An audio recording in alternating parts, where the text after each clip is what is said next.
Hi everyone, welcome to this YouTube channel. Just 5 minutes video. Today we are going to look about something very important in forex marketing called liquidity. Ever wondered why the forex market moves the way it does? Why do certain price levels attract more activity than others?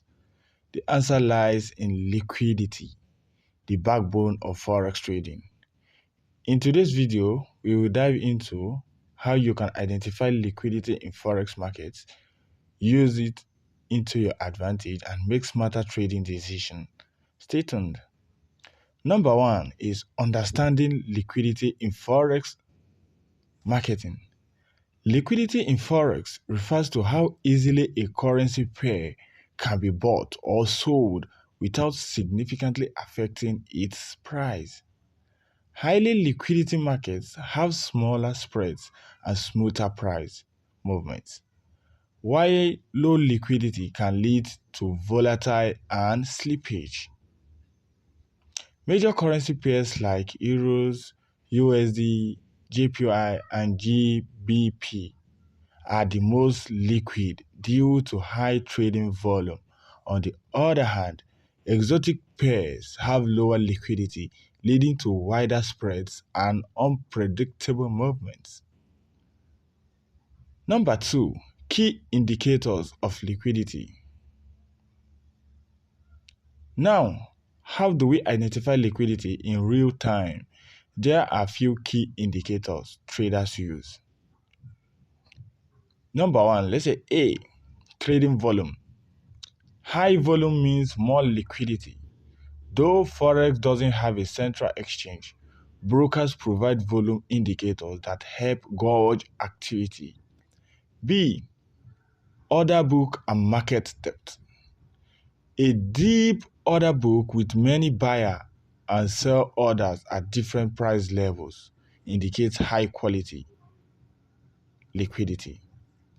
C. Price action and wicks.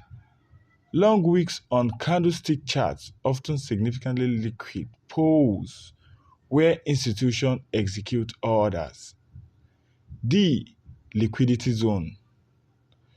Liquidity often accumulates around support and resistance levels, psychological price levels,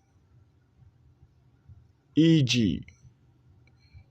1.2000 in euros or USD, and previous swing highs or lows. Where to find liquidity in the market? Institutional and smart money traders often target areas where liquidity is concentrated. These areas include stop-loss clusters. Traders place stop-loss orders around obvious supports and resistance levels, making them liquidity targets. Big round numbers. Levels like 1.000 to 1.2000 and even 1.5000 act as psychological liquidity points. Breakthrough and reversal zones. Market makers use these zones to trigger stop hunts before major moves. Using liquidity to your advantage. So, how can you use liquidity to improve your trading strategy and give you much advantage? Avoid obvious stop-loss zones. Placing stops at predictable levels can make you a target for institutional traders. Trade with smart money. Look for liquidity grabs, false breakthroughs, false breakouts designed to collect orders before real moves begin. Use